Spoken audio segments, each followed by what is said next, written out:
अस्तुत अंचल प्रभाकर हुई जब किरण, झांकती है तिमिरजा समा से धरा। उर में अफसोस करते हैं राघव शिविर, क्या करूं मैं दशानन नहीं जब मरा। औन तेरे लिए आजा मृतलोक में, क्यों बताती न मग तू निठुर हो गई। बैर निष्ठा प्रतिष्ठा बना प्रश्न है, क्यों सुनाती नहीं ऊ विधर हो गई।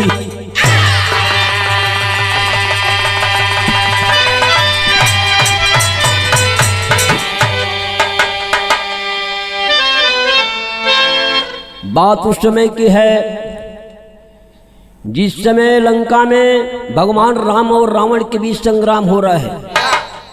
भगवान राम मारते हैं बाण, एक सर आता है कटता है, दूसरा निकल जाता है। भगवान राम समा दिशा चांद सूर्य सितारा धरती सबसे पूछ रहे हैं कि ये दुष्ट रावण मरता है नहीं, ये कारण क्या है। कव्वाली का टुकड़ा लगा हुआ है।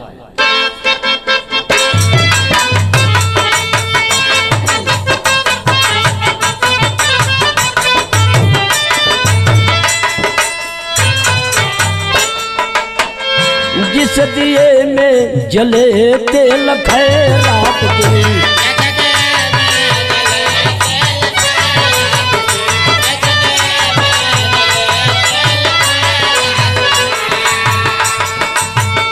हमको ऐसा उजाला नहीं चाहिए।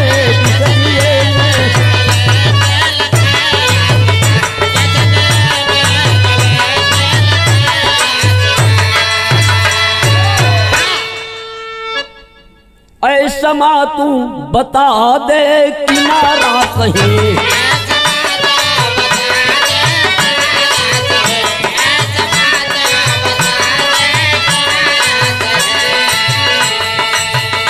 आज लंका में कोई हमारा नहीं है। समातु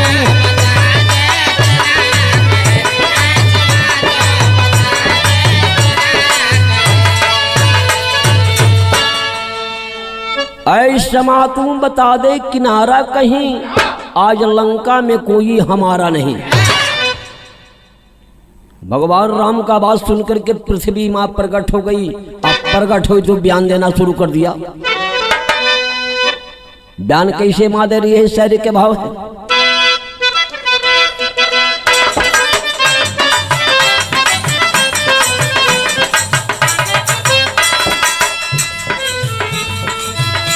करुणा के सुन के यौवन ने जब करुणा निधान की,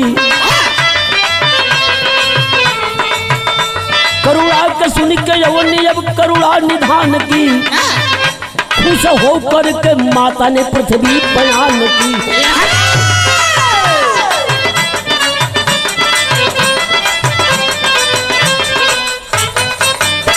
गरिमा महान शक्ति का भगवान बढ़ावो, घट में बसा के अष्टभुजी के तुम मनावो।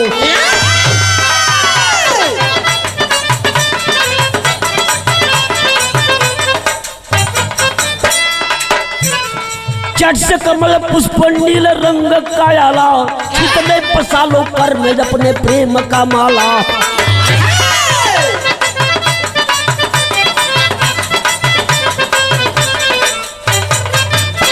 जाहिर है 108 मंत्र शक्ति की ज्ञानी, जाहिर है 108 मंत्र शक्ति की ज्ञानी। झटकित भूल लाई ये पशुदान में बखानी।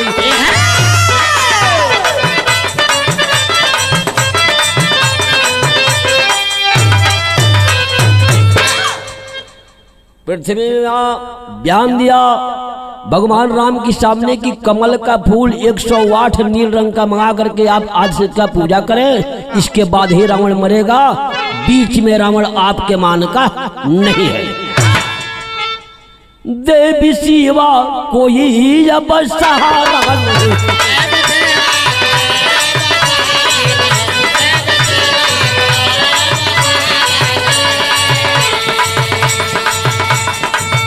आज लंका में कोई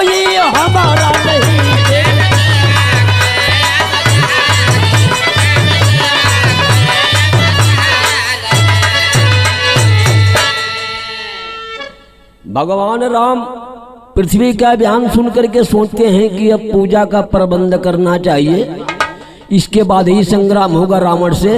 आ भाव वही है।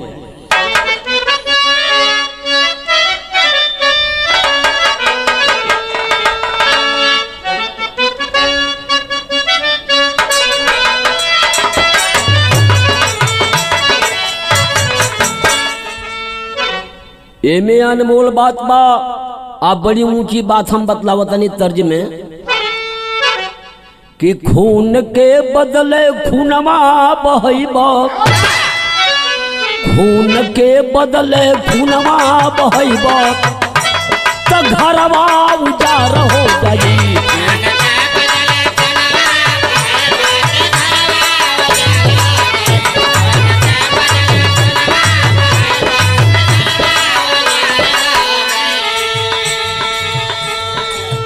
खून के बदले खूनवा बहैबा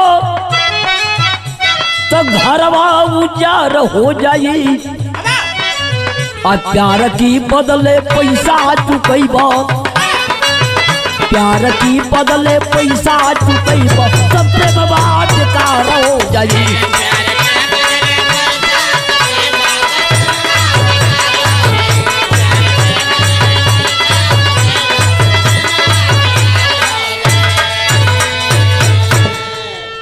इसी भाव में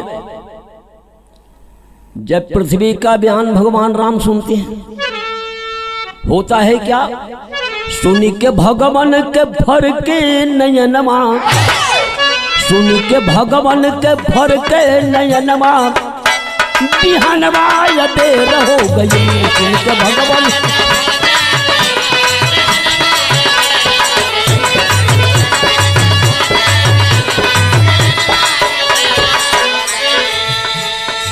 सुन के भगवान के भर के नयनवा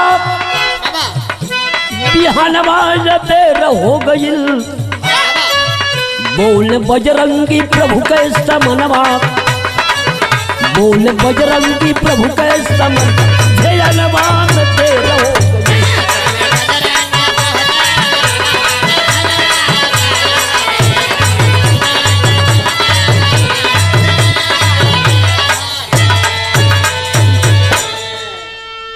हनुमान जी कहते हैं कि प्रभु जी हमें आदेश दीजिए। अरे रावण क्या लंका समेत उठाकर आकाश पाताल को डाल दूं, कितना हैसियत रावण के पास है। तो भगवान राम कहते हैं क्या? झट से रघुबर कहे समझाई, आज बंदरा का हनुमत लड़ाई। आज देवी के करबे पूजनवा, आज देवी के करबे पूजनवा बधनवा में देर हो गई।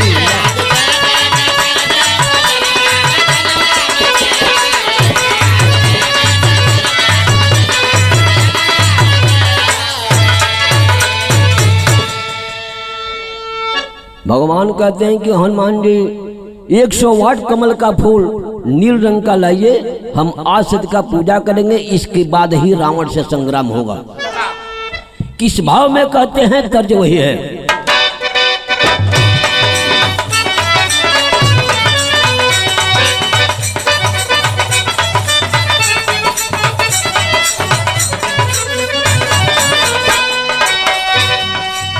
एवं मेहरारू अपने मर्द से कहले बका कि जिंदगी भर कमा के का कैलो, आगे लागो जे सैया तोहरे नौकरिया एगो टिकुआ।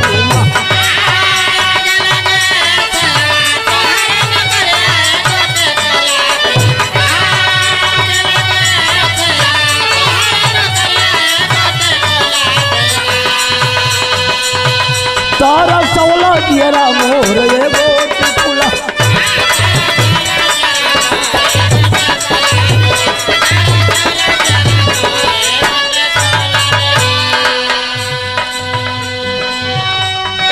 भगवान राम हनुमान जी से क्या संकेत देते हैं? कहे भगवान राम कपि कस बनवाया पूजा नावा में ना।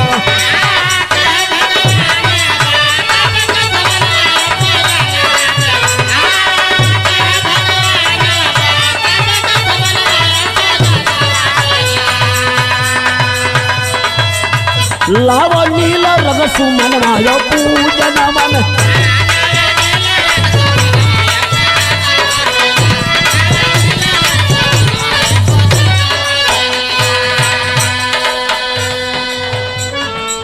मटिया के प्रतिमा अष्टभुजी के बनई पे।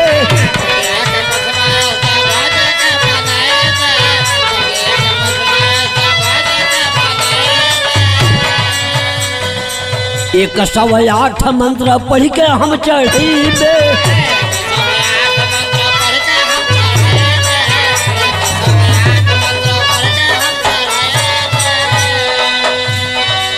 गदवा उठा के चल अंजनी ललन वाजा पूजा नावा में ना। अब पूजा नावा में लावा नीला रंग सुमन वाजा पूजा नावा।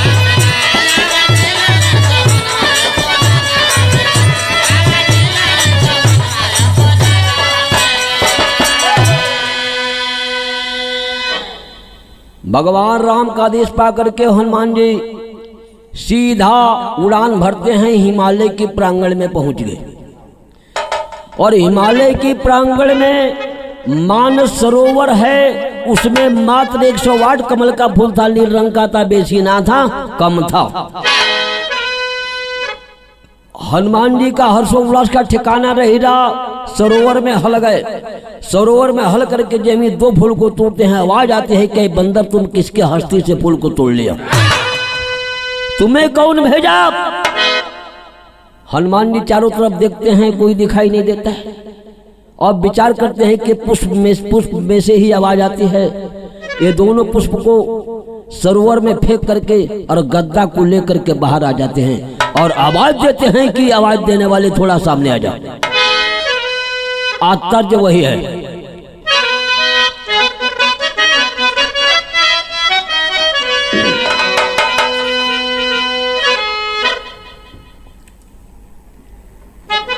एगो लड़का बा, आजकल जमाना के बात बतलाओ तने। एगो लड़का बा तो कहीं गाड़ी फंसौले रहे। गाड़ी फंसौले रहे तो वो एगो गाना बनौले रहे। आ गाने में संकेत रहे, या गाने में से बुलावे, या गाने में से जा। आ गानमा के संकेत का करे वो। अरे हंसी के जवान बोला मधुरी बचनिया, अरे कह बाल के चखई बुकिना, कह बाल के चखई बुकिना, परधान के नहरिया में यही बुकिना पे।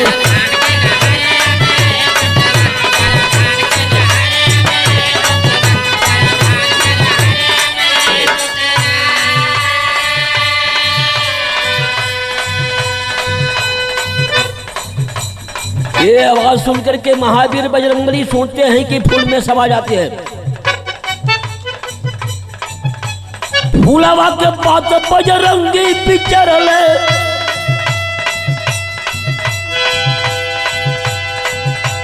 मनवा में अपने संभल गईले। अले के गदावा पवन सुख निकल गई।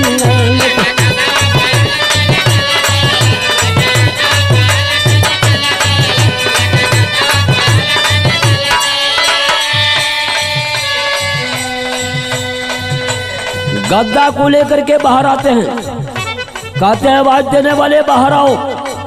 देखते हैं क्या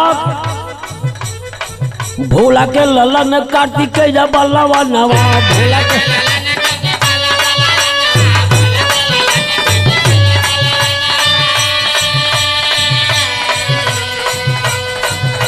अलई के समानवा में आए धनुष बनावा।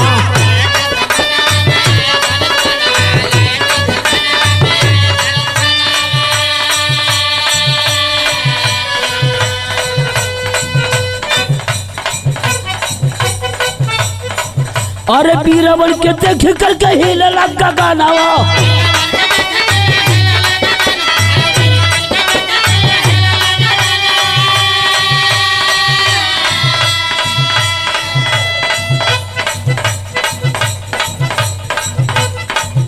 अरे अंबर में भाला मुसुकाई गई ले हो तब ले गर्दा बात पमार दर्शन उठा गई।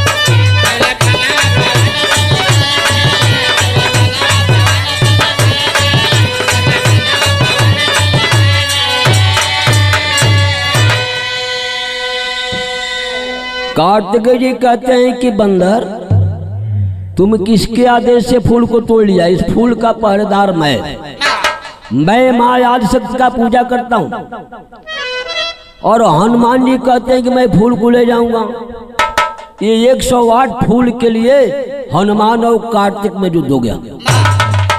और जब युद्ध हो गया तो दोनों वीर लड़ाई के मैदान में दो तरफी आवाज मारते हैं। कैसे? तेरी कबाव।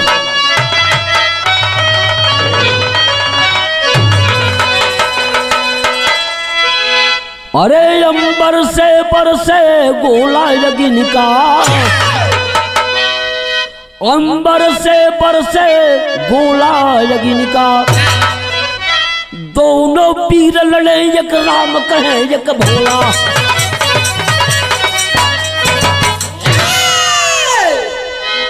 दोनों वीर लड़े एक राम कहे एक भोला, अंबर से बरसे गोला अग्नि का।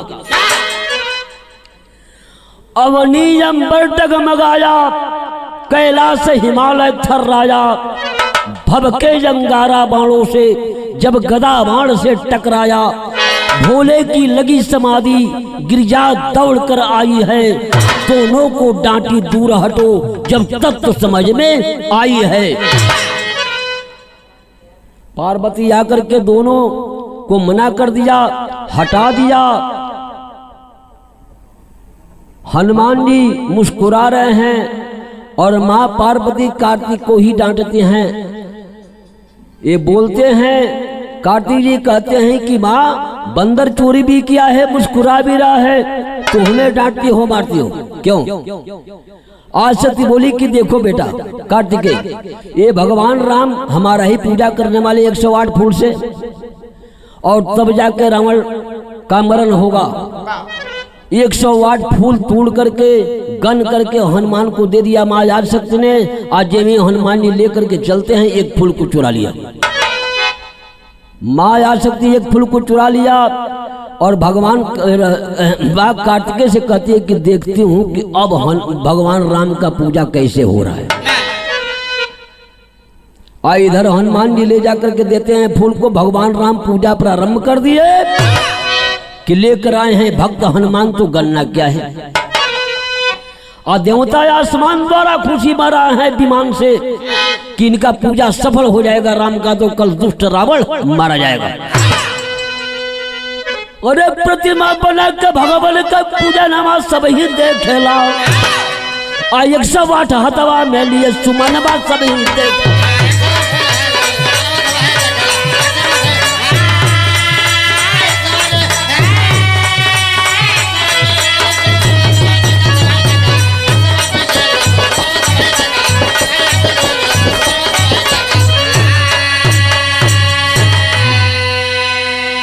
एक 108 हथवा में लिए सुमनमा सब ही देखेला, 107 मंत्र तथा 107 सुमनमा हो। एक फूल घट गई राम जी सोचे अपने मनमा हो। अरे खंडित हो गए पूजा के विधानमा सब ही देखेला, अब पद्म पुराण के अंदर दस्तनवा सब ही देख।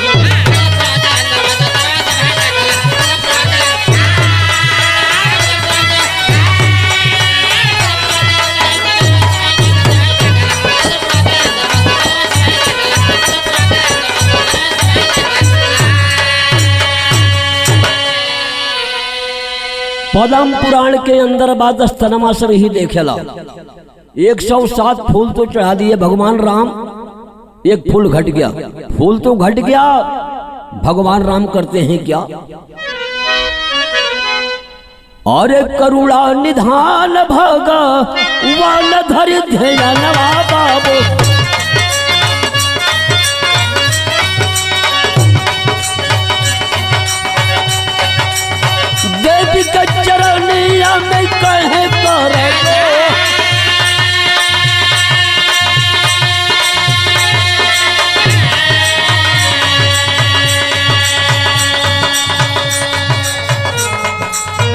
खुश हो के माई एक ठो लिहल नयनवा दादा।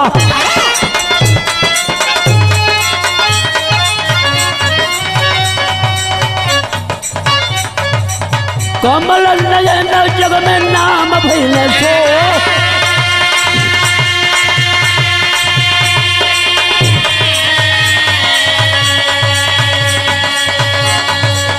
गरिमा बढ़ोले राघव वेंद्र लेके बनवा भाई।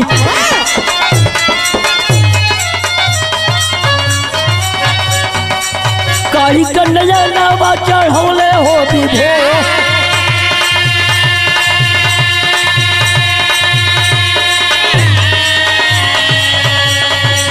घर गगन में देवी आई के बैठली भाई।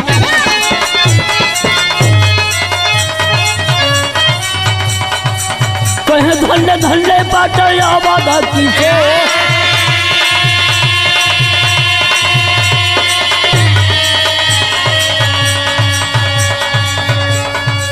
चट से नैना वाला गाय पूछे मुहवा मुहवा।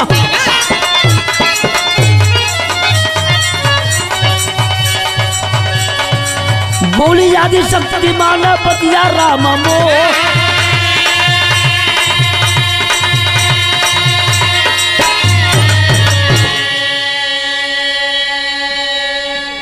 आठवां जगह पर अपना नेत्र निकाल करके कमल के जगह पर चढ़ा दिए। माँ आज का पूजा किए। इसी पुराण के हिसाब से उस नेत्र का नाम कमल नयन पड़ गया। देवता थर्रा गए, आसमान से पुष्प का बारिश होने लगा, हाहाकार मच गया। भोले बाबा डबरू त्रिशूल लेकर के लंका में पहुंच गए। कितना कठिन पूजा करने की क्या आवश्यकता थी। भगवान राम कह रहे हैं कि भोले जी आपको जानना चाहिए कि मैं किस वास्ते लंका में आया हूं। इस पर भोले बाबा कुछ कहने वाले थे, लेकिन आदि शक्ति मौका नहीं दिया। आदि शक्ति भगवान राम के सामने कहती है क्या, बिरहा का लास्ट खड़ी में प्रमाण है।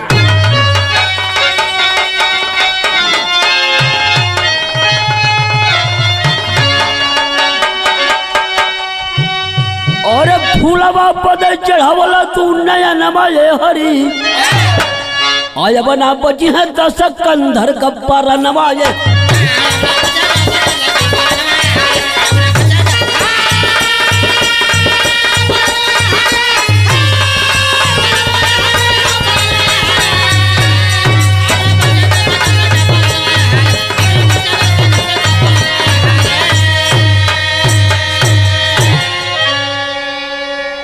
बना बची हैं 10 कंधर के परनमय हरि।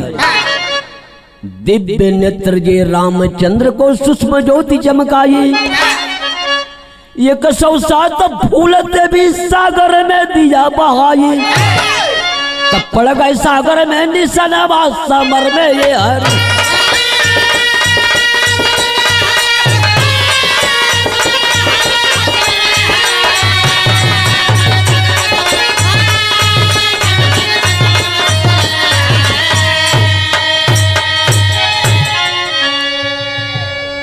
एक 107 फूल से 107 दीप कहलाए। ये कबसा समुद्र के अंदर देवी का महिमा गाये। तो घर घर में होला पूजन समर में ये।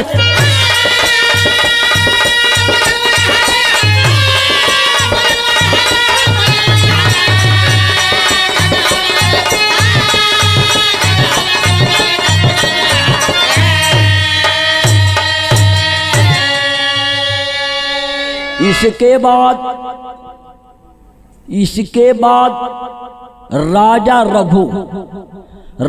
रघु का बनाया हुआ 31 बाण, जो भगवान राम 31 बाण से प्रयोग किए रावण पर, वो राजा रघु का बनाया हुआ था। रघुराजा का तब 31 बाण उठाए। 20 भुजा 10 30 30 ये कन्ना भी बीच चलाए। तो गईले रावण के परनवा समर में ये हाथ।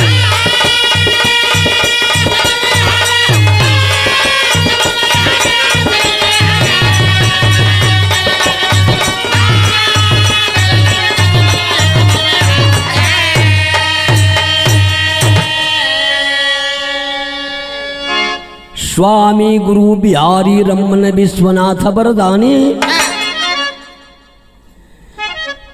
बाबा लिखते रतन लाल जी लक्की जिगर जब वेद शास्त्र से छाने अरे अंबर से बरसे गोला यगिन का अंबर से बरसे गोला यगिन का अरे मास्टर जी कभी के सदा सा हरा भोला